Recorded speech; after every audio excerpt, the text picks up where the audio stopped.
Hi Aries! Kumusta po kayong lahat? Okay, so yan Aries, maraming salamat po sa walang sawang pagsubaybay sa ating pong mga reading. And kung ikaw ay bago pa lang sa ating channel, mag-subscribe na po kayo. Then i-click mo na rin yung ating notification bell para lagi kang updated sa ating mga bagong upload. Okay, so yan guys, ang reading pala natin ngayon is weekly reading. Tignan natin ganap sa inyo this week. Okay. Aries, Sun, Moon, Rising, and Venus sign. So guys, sa mga interesado pala sa ating private reading, nasa description box below yung link ng aking Facebook, message nyo na lang po ako. Okay, Aries, Sun, Moon, Rising, and Venus sign. Ganap po sa kanila this week. Okay. Aries. Okay, so Aries, meron tayong gloom. Yung iba sa inyo guys, pwedeng makaka-feel ka ng pressure, no? Yung tipong umaangat ka nga, pero parang hindi ka nakukontento, no? Or hindi ka nagiging masaya. Hindi naman sa parang hindi kontento. Pwedeng hindi ka lang nagiging masaya or nasasatisfy sa kung ano man yung nagiging resulta ng mga nakukuha mo, na-achieve mo sa buhay mo ngayon. So, kung makikita nyo guys, ayan, medyo nagiging emotional yung ibang mga Aries daw this week. I think may mga personal kayo na problem na hindi nyo guys kayang sabihin sa ibang tao. So, parang sinasarili, no? Kasi masyado na siya guys, personal. Na parang natatakot ka na ma-judge or pwedeng takot ka na mapangaralan ka na may mali ka. Okay? So, titignan pa natin, Aries. Yung iba sa inyo, guys, pwede nakaka-feel ka ng guilt. Medyo nagiging parang stress. Nagigilty ka sa mga bagay na nangyayari sa paligid mo. Or pwedeng ito yung resulta ng mga action mo, Aries. Tignan natin. Okay. So, alam nyo guys, wala naman ako nakitang matinding problema pa parating sa inyo. Ang nakikita ko lang guys, pwedeng parang parang nakukonsensya. Yun yung napipil ko, no? Nagigilty. Nakaka-feel kayo ng ganyan kahit parang okay naman yung bagay-bagay sa paligid nyo. Siguro, ganun lang talaga pag masyadong soft-hearted. So, ayan. Tignan pa natin. Aries, Sun, Moon, Rising, and Venus sign. Meron tayong anger. May nakakaalitan yung mga Aries dito. Pwedeng hindi nyo guys control lang inyong emosyon.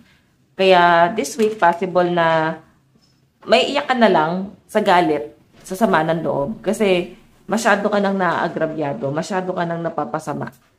Okay? Masyado ka na guys, gamit na gamit. Ganun yung pinapakita dyan guys.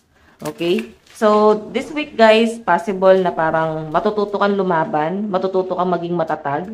Yung pagiging soft-hearted mo before, mapapalitan siya guys ng tapang, angas. Ganun yung nakikita ko. So, I think, dala to guys ng mga trauma na nangyari sa inyo na parang dati mabait ka naman talaga eh. Kahit naman ngayon, mabait ka naman talaga.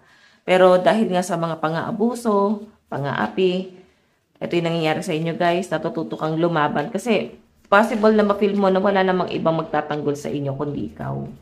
Wala namang ibang tutulong sa inyo kundi ikaw.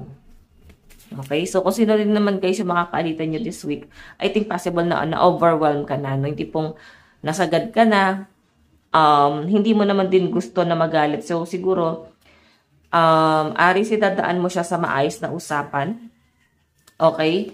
Possible guys na parang i-deliver mo naman ng maayos yung message mo dun sa taong yon na ito yung nararamdaman mo, ito yung naging sama ng loob mo. So, lahat talaga guys ng bagay, madadaan sa maayos na usapan, no?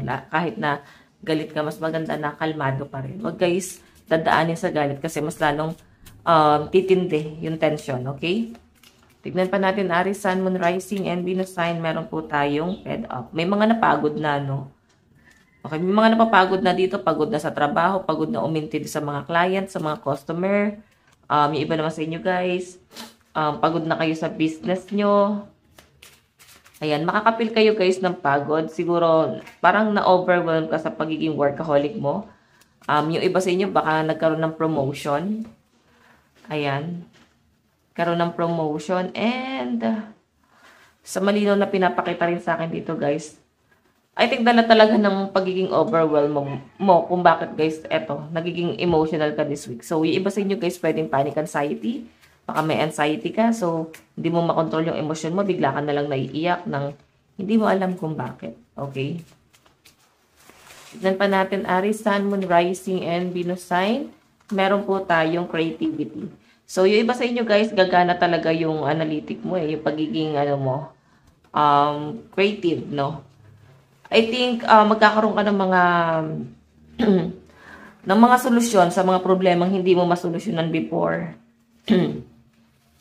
Ayan, may nakikita rin ako dito sa mga Aries this week. Confident ka sa work mo, no?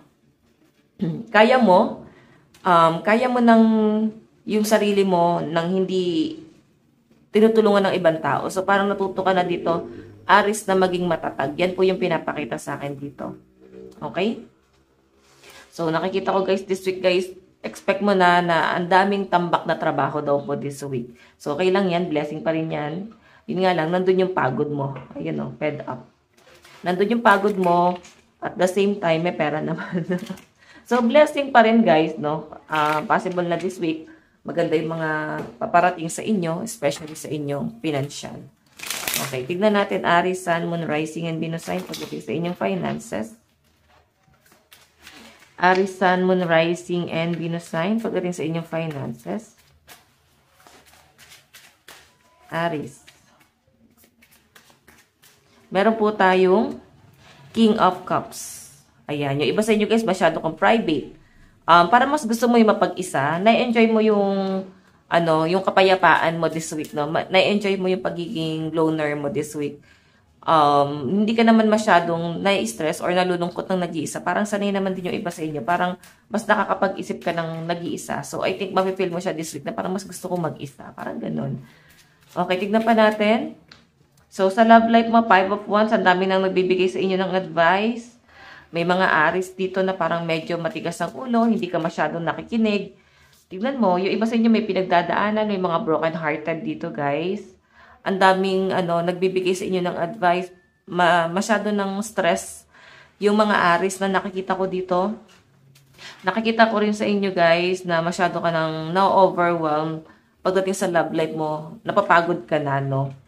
I think parang gusto nyo mapag-isa, makaka-feel ka na parang napapagod ka na. So, nandun sa point na nagiging emotional ka at nagagalit ka rin. At the same time, kasalanan mo naman. Parang ganun kasi tignan mo, ang dami na nag-a-advise sa inyo Hindi mo pinakikinggan, Aries. So, mas makakapag-isip kayo. Parang medyo matigas ang ulo ng mga Aries dito pagdating sa love life nila. Kasi parang ang dating sa akin dito, mas nakakapag-isip ka ng maayos. Kung pinakikinggan mo lang din yung sarili mo. Pero ang dami nag-a-advise sa mga Aries. Pero kahit madami nang nag-a-advise sa inyo, naguguluhan pa rin kayo. Aries, meron tayong Ace of Cups. Wow. So, Aries, ang nakikita ko dito, itong Ace of Cups na to, meron kang ipupursue. Passionate ka dito sa bagay na to. I think bagong hobby, bagong pagkakalibangan, masaya ka, and parang nagkakaroon ka ng, parang mag-self-love ka this week. Okay, meron tayong the Fool, may new beginning na mangyayari sa inyo guys. Ibig sabihin, parang ma-overcome mo din naman to. And I think, totoo yun guys, na mas matutulungan mo yung sarili mo kung ikaw lang. Ikaw lang ang tutulong sa sarili mo. Yung ibang tao dyan sa paligid mo, magbibigay lang sa inyo ng advice yan. Pero ikaw pa rin, yung, alam mo yun, ikaw pa rin yung masusunod. No? Decision mo pa rin yung masusunod dyan, Aries. Okay, so tignan natin. Possible na ka-deal ng mga Aries daw po this week is, ayan ko natin yung, natin. Okay, possible lang ka-deal ng mga Aries this week ay, mga Capricorn, Libra, Sagittarius, Virgo, and Scorpio energy. Taurus, Capricorn, Leo, Sagittarius, Virgo, and Aries energy. Okay, so possible na yan ng mga maka-deal nyo this week, no? Okay, tignan pa natin guys. Aries, Sun, Moon, Rising, and Venus sign. Meron tayong shift your perspective. So, ito guys, parang sinasabi lang na parang kailangan baguhin mo yung mindset mo. Parang kailangan baguhin mo yung pananaw mo. Kasi pwedeng hindi ka nagiging maayos sa kung paano ka mag-isip, kung paano ka mag-decide sa sarili mo, kung ano yung mga action mo. Parang taliwas siya sa mga nagiging resulta. So, sinasabi lang guys, baguhin mo. Meron kang kailangan baguhin sa personality mo. Okay? Ayan. Abundance is a state of mind. So, sinasabi lang dito guys na madami kang responsibility. I think may conflict ka din pagdating sa family. Nakikita ko rin sa mga Aries na parang may pag-aaway din. Pag-aaway pagdating sa pera. So, masyado kang ma-overwhelm talaga, no? Parang makaka-feel ka na pagod na ako, tama na, ayoko na. Parang gusto mo na mag-give up. Ganon. So, kaya nga sinasabi guys, kailangan baguhin mo yung mindset mo. Okay? So, Aries, ito lang po ang inyong reading. Maraming salamat po. Bye-bye.